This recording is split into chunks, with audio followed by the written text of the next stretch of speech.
دی deep dive میں خوش آمدید۔ آج ہم جس موضوع کا تفصیلی جائزہ لے رہے ہیں وہ واقعی ہمارے ارد گرد کی دنیا کو دیکھنے کا اور خاص طور پر جو روزمرہ کے پیچیدہ مسائل ہوتے ہیں نا انہیں حل کرنے کا نظریہ بالکل بدل سکتا ہے۔ جی بالکل، یہ ایک ایسا موضوع ہے جو واقعی سوچنے پر مجبور کر دیتا ہے۔ ایسا ہی ہے۔ تو آج ہم میتھیو سید کی ایک بہت ہی زبردست کتاب ریبل آئیڈیاز کے نوٹس، ریسرچ اور کچھ بہت ہی حیران کن واقعات کو کھنگال رہے ہیں۔ ہم میں سے اکثر کا یہی خیال ہوتا نا کہ اگر کسی کمرے میں دنیا کے 10 بہترین، سب سے ذہین اور اعلیٰ تعلیم یافتہ ماہرین کو بٹھا دیا جائے تو وہ مل کر کوئی بھی مسئلہ حل کر لیں گے۔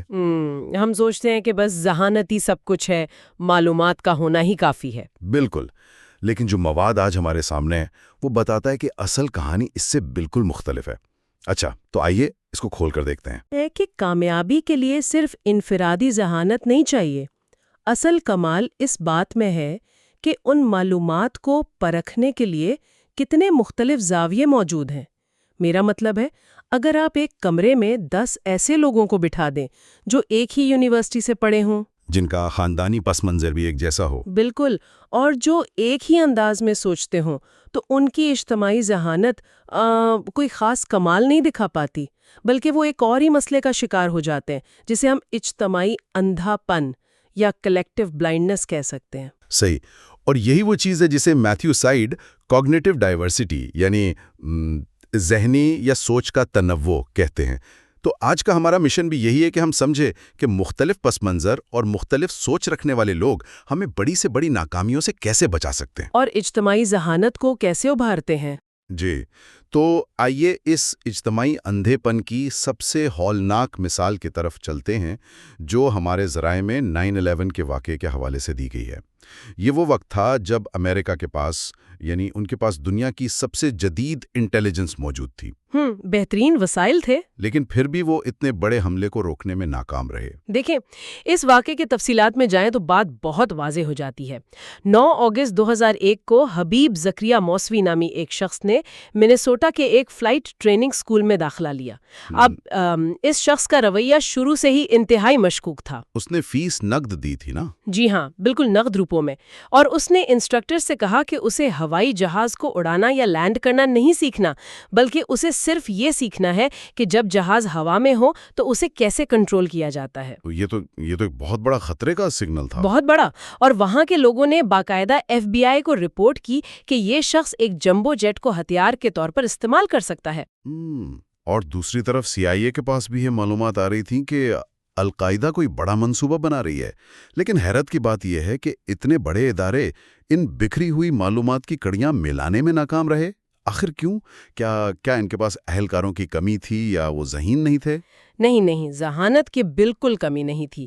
CIA میں کام کرنے والے لوگ امریکہ کی بہترین اور مہنگے ترین یونیورسٹیوں سے پڑھ کر آئے تھے، لیکن تحقیقات سے یہ بات سامنے آئی کہ CIA کی اس ناکامی کی ایک بہت بڑی وجہ ان کا اپنا تنظیمی ڈھانچہ اور بھرتیوں کا طریقہ کار تھا۔ اچھا؟ جی، سرد جنگ کے زمانے سے ہی CIA میں زیادہ تر بھرتیاں ایک مخصوص طبقے سے ہوتی تھیں۔ وہاں کام کرنے والے لگ بھگ تمام تجزیہ کار سفید فام تھے، مرد تھے، پروٹسٹنٹ تھے، اور ان کا تعلیمی اور سماجی پس منظر بالکل ایک جیسا تھا۔ یعنی وہ سب ایک ہی زاویے سے سوچتے تھے۔ بالکل، ان کی سوچنے کی صلاحیت بہترین تھی، لیکن وہ ایک ہی طرز پر چلتے تھے، اور اس کا نقصان یہ ہوا کہ وہ سوویت یونین جیسی ایک منظم اور روایتی حکومت کے خطرات کو تو بہت اچھی طرح سمجھ سکتے تھے، کیونکہ وہ ان کے اپنے روایتی ذہن کے مطابق تھا۔ ہاں، لیکن اسامہ بن لادن اور القاعدہ کا خطرہ بالکل مختلف تھا۔ یہ ایک ایسا نیٹ ورک تھا جو غاروں میں چھپا تھا، لیکن جدید ٹیکنالوجی، بین الاقوامی بینکنگ اور فلائٹ سکولز کا استعمال کر رہا تھا۔ CIA کے ان افسران کے پاس وہ ثقافتی اور سماجی تجربہ ہی نہیں تھا کہ وہ اس بالکل مختلف طرز کے خطرے کو سمجھ پاتے۔ تو ہم کہہ سکتے ہیں کہ وہ ایک ہوموجینیس ورک فورس تھی، یعنی سب ایک ہی سانچے میں ڈھلے ہوئے۔ جب سب لوگ ایک ہی طرح سے دنیا کو دیکھتے ہیں تو وہ لاشعوری طور پر ایک دوسرے کے مفروضوں کی تصدیق کرتے رہتے ہیں، اور یوں ان کی نظروں کے سامنے موجود حقائق بھی ان سے اوجھل رہ جاتے ہیں۔ تو آپ کی ساری ذہانت دھری کی دھری رہ سکتی ہے۔ اسی بات کو اگر ہم ایک اور تاریخی واقعے کے تناظر میں دیکھیں تو تو تنوع کی طاقت اور بھی کھل کر سامنے آتی ہے۔ آپ بلیچلے پارک کی بات کر رہے ہیں؟ جی بالکل۔ دوسری جنگ عظیم کے دوران برطانیہ میں بلیچلے پارک کا جو منصوبہ شروع کیا گیا تھا، مقصد یہ تھا کہ جرمن فوج کے پیچیدہ ترین خفیہ کوڈ، جسے انگما کہا جاتا تھا، اسے توڑا جائے۔ اور اس ٹیم کی کہانی اس لیے بھی دلچسپ ہے کیونکہ وہاں روایتی فوجیوں یا صرف ریاضی دانوں کو نہیں بٹھایا گیا تھا۔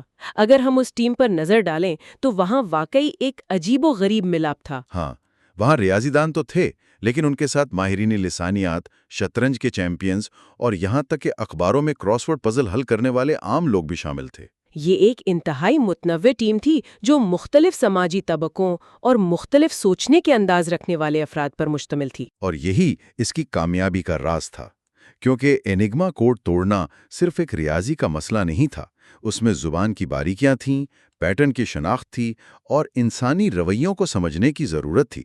ان مختلف پس منظر رکھنے والے لوگوں نے اپنی الگ الگ مہارتوں کو آپس میں ملایا۔ اور بالآخر وہ کوڈ توڑ دیا جس نے جنگ عظیم کا رخ بدل کر رکھ دیا۔ بالکل۔ اس سے یہ بات ثابت ہوتی ہے کہ جب سب ایک جیسا سوچتے ہیں تو اجتماعی اندھے پن کا شکار ہو جاتے ہیں، جبکہ مختلف سوچ اختراعی حل نکالتی ہے۔ اس پورے تصور کو مصنف نے ایک بہت ہی دلچسپ نام دیا ہے، باغی بمقابلہ کلونز، ریبلز ورسز کلونز۔ یہ ایک بہت ہی طاقتور تشبیہ ہے۔ واقعی؟ اگر آپ ایک ہی جیسی سوچ رکھنے والے بہترین ماہرین کو بھی چن لیں تو آپ دراصل کلونز یعنی ایک جیسی کاپیاں بنا رہے ہیں۔ معلومات تو بہت ہوں گی لیکن سب ایک ہی سمت میں دیکھ رہے ہوں گے۔ مسائل کو حل کرنے کے لیے ہمیں باغی خیالات کی ضرورت ہوتی ہے۔ اور یہ باغی خیالات عموماً تب آتے ہیں جب ٹیم کا کوئی رکن بالکل مختلف پس منظر سے آ کر اچانک کوئی ایسا سوال اٹھاتا ہے جو باقیوں کے ذہن میں کبھی آیا ہی نہ ہو۔ یہاں آ کر بات واقعی بہت دلچسپ ہو جاتی ہے۔ مجھے میتھیو سعید کا وہ واقعہ یاد آ گیا جو انہوں نے شیئر کیا ہے۔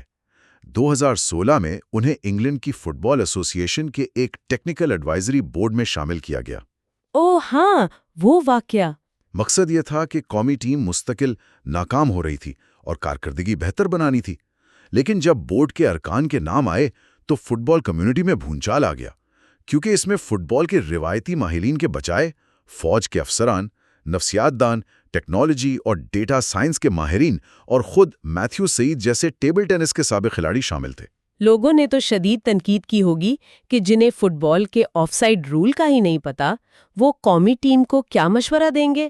بالکل یہی کہا گیا، لیکن ان باہر سے آنے والے لوگوں نے جو فٹ بال کے کلونز نہیں تھے، مسائل کو ایک بالکل نئے زاویے سے دیکھا۔ فوجی آفیسر نے نفسیاتی مضبوطی پر بات کی، ٹیکنالوجی کے ماہرین نے ڈیٹا کی بنیاد پر تجاویز دیں۔ انہوں نے وہ بلائنڈ سپاٹس دکھائے جو روایتی فٹ بال ماہرین کبھی نہیں دیکھ پا رہے تھے۔ میں سمجھتی ہوں کہ اس کے پیچھے ایک بہت گہرا نفسیاتی رجحان کام کر رہا ہوتا ہے جسے ہوموفیلی کہا جاتا ہے۔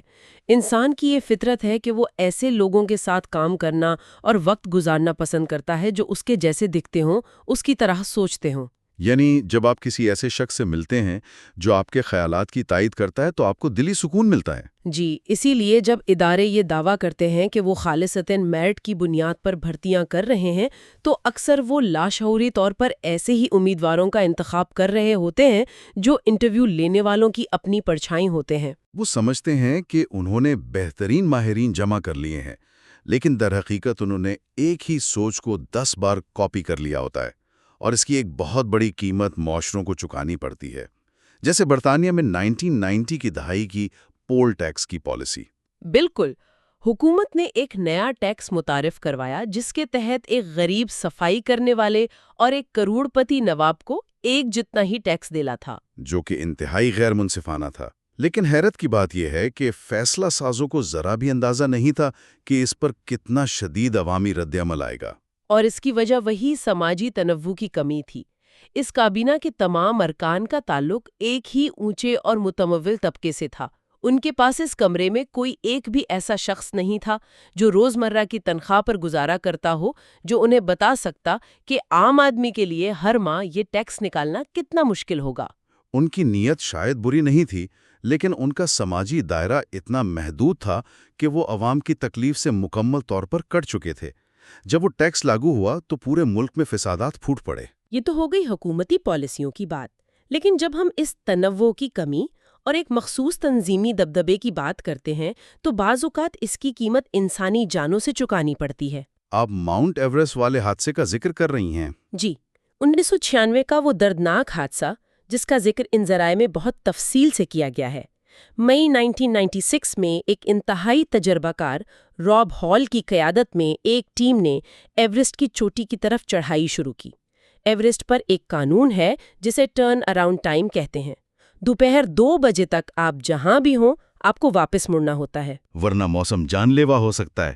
لیکن راب ہال کی ٹیم 2 بجے کے بعد بھی اوپر جا رہی تھی۔ راستہ تنگ تھا، رش لگا ہوا تھا، آکسیجن کم پڑ رہی تھی اور موسم تیزی سے خراب ہو رہا تھا۔ اس واقعے میں جو سب سے ہلاکت خیز بات تھی وہ یہ نہیں تھی کہ لیڈر نے غلط فیصلہ کیا۔ لیڈر سے غلطی ہو سکتی ہے۔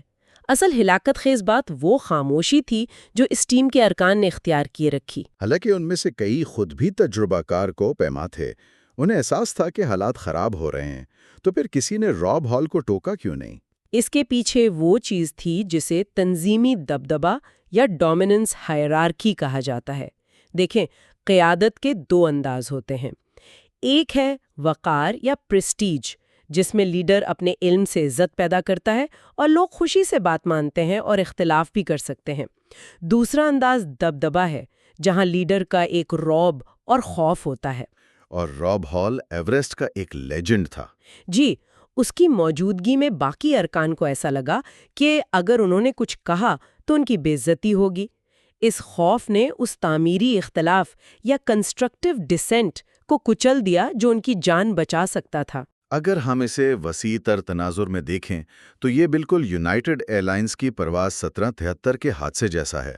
کاکپٹ میں کیپٹن کا روب اتنا زیادہ تھا کہ جب ایندھن ختم ہو رہا تھا تو کو پائلٹ نے براہ راست خطرے سے آگاہ ہی نہیں کیا، صرف اشاروں میں بات کی تاکہ کیپٹن ناراض نہ ہو۔ اور نتیجہ یہ نکلا کہ جہاز گر کر تباہ ہو گیا۔ تو سوال یہ پیدا ہوتا ہے کہ اس خاموشی کو توڑا کیسے جائے؟ ذرائع میں اس کے لیے سنہری خاموشی، گولڈن سائلنس یا برین رائٹنگ جیسی تکنیکوں کا ذکر ہے۔ ہوتا یہ ہے کہ میٹنگ کے آغاز میں سب کو کاغذ دے دیا جاتا ہے۔ ہر شخص خاموشی سے اپنے خیالات بغیر کسی دباؤ کے لکھتا ہے۔ اس سے ہر آواز سنی جاتی ہے۔ بالکل، اور جب ہم مختلف آوازوں کو شامل کرتے ہیں تو اسی راستے سے جدت اور نئی ایجادات جنم لیتی ہیں۔ ذرائع میں اختراع کی 2 بڑی اقسام بتائی گئی ہیں۔ ایک انکریمنٹل، یعنی جو چیز پہلے سے موجود ہے اس میں بہتری لانا، جیسے ڈائسن کا ویکیوم کلینر۔ اور دوسری پرسم ہے ریکمبیننٹ جدت، یعنی 2 بالکل مختلف شعبوں کے آئیڈیاز کو ملا کر ایک نئی چیز بنا دینا۔ اور اس کی بہترین مثال 1958 میں سامنے آنے والی ڈیوڈ ڈیڈلی بلوم کی ایجاد ہے۔ اس شخص میں ایک عام سوٹ کیس کے نیچے چھوٹے چھوٹے پہیے لگا دیے۔ آج تو ہم پہیوں والے سوٹ کیس کے بغیر سفر کا سوچ بھی نہیں سکتے، لیکن جب ڈیوڈ نے یہ آئیڈیا اس وقت کی بڑی کمپنیوں کے سامنے پیش کیا تو سب نے اسے فوراً مسترد کر دیا۔ حالانکہ پہیے بھی موجود تھے اور سوٹ کیس بھی، کیونکہ ان کمپنیوں کے مالکان اسی روایتی سوچ کے عادی تھے۔ ان کے خیال میں اصلی مرد اپنا سامان خود اٹھاتا ہے۔ وہ سمجھتے تھے کہ پہیوں والا سوٹ کیس صرف عورتوں کے لیے ایک کمزور سی ایجاد ہے۔ ان کا یہی تجربہ ان کے لیے اندھا پن بن گیا۔ اور ڈیوڈ بلوم کے پاس وہ باہری نقطہ نظر یا آؤٹ سائڈر مائنڈ سیٹ تھا جو ان ماہرین کے پاس نہیں تھا۔ جی، اور تارکین وطن بھی اسی لیے اکثر کامیاب کاروباری افراد ہوتے ہیں۔ وہ نئے معاشرے کے روایتی طریقوں کے قیدی نہیں ہوتے۔ لیکن یہاں ایک بہت اہم چیلنج بھی ہے۔ ہم یہ تو سمجھ گئے کہ ذہنی تنوع ضروری ہے، لیکن کیا محض ایک بڑے اور مختلف پس منظر والے لوگوں کے ہجوم میں چلے جانے سے ہم مختلف خیالات سننا شروع کر دیتے ہیں؟ یونیورسٹی آف کینساس کی ریسرچ ثابت کرتی ہے کہ بڑے اور متنوع ماحول میں لوگ اکثر بہت تیزی سے اپنے جیسے ہم خیال افراد ڈھونڈ لیتے ہیں اور اپنے اپنے بلبلوں یعنی ایکو چیمبرز میں قید ہو جاتے ہیں۔ انٹرنیٹ اور سوشل میڈیا نے تو ان ایکو چیمبرز کو مزید مضبوط کر دیا ہے۔ بالکل، الگورتھم ہمیں وہی چیزیں دکھاتے ہیں جو ہمارے نظریات کی تصدیق کرتی ہیں۔ تو پھر اس قدر مضبوط ایکو چیمبر کو توڑا کیسے جائے؟ اس کے لیے ڈیرک بلیک کی کہانی بہت اہم ہے، اور یہاں ہم واضح کر دیں کہ یہ ہم کسی سیاسی بحث کے لیے نہیں بلکہ صرف انسانی نفسیات سمجھنے کے لیے پیش کر رہے ہیں۔ ڈیرک ایک سفید فام قوم پرست ویب سائٹ اور ریڈیو شو چلاتا تھا۔ وہ ایک بہت مضبوط ایکو چیمبر میں پلا بڑھا تھا۔ لیکن پھر وہ کالج گیا اور کچھ لوگوں نے اس کے ساتھ تعمیری تعلقات بنائے۔ میتھیو سٹیونسن نامی طالب علم نے اسے اپنے ساتھ شابات کے عشائیے پر مدعو کیا۔ ان میں کوئی سیاسی بحث نہیں ہوتی تھی، بس عام انسانی گفتگو ہوتی تھی۔ اس سے ایک اہم سوال پیدا ہوتا ہے کہ آخر تبدیلی آئی کیسے؟ تبدیلی حقائق کی گولہ باری سے نہیں آئی، بلکہ اعتبار یعنی ٹرسٹ سے آئی۔ اعتبار وہ واحد پل ہے جو نظریاتی خلیج کو پاٹ سکتا ہے۔ ڈائریکٹ معاملے میں بھی ایسا ہی ہوا۔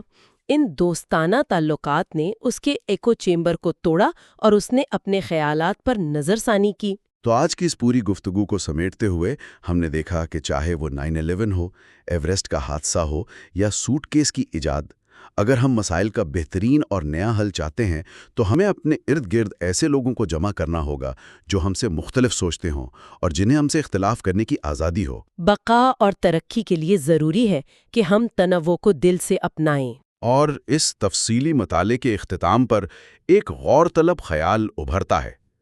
جب ایک بڑا اور متنوع ماحول بھی لوگوں کو اپنے ہی جیسے خیالات کے دائرے میں قید کر سکتا ہے، تو کیا انسان کی اپنی روزمرہ کی ڈیجیٹل زندگی اور سوشل میڈیا فیڈ خاموشی سے ایک ایسا مضبوط ایکو چیمبر تو نہیں بن رہی جہاں کوئی نیا یا باغی خیال کبھی داخل ہی نہیں ہو پاتا؟ یہ واقعی سوچنے کی بات ہے کہ انسان اپنے خیالات کے دفاع میں لاشعوری طور پر خود کو کتنی تنہائی میں دھکیل رہا ہے۔ دی ڈیپ ڈائیو کے اس تفصیلی جائزے میں آج کے لیے اتنا ہی۔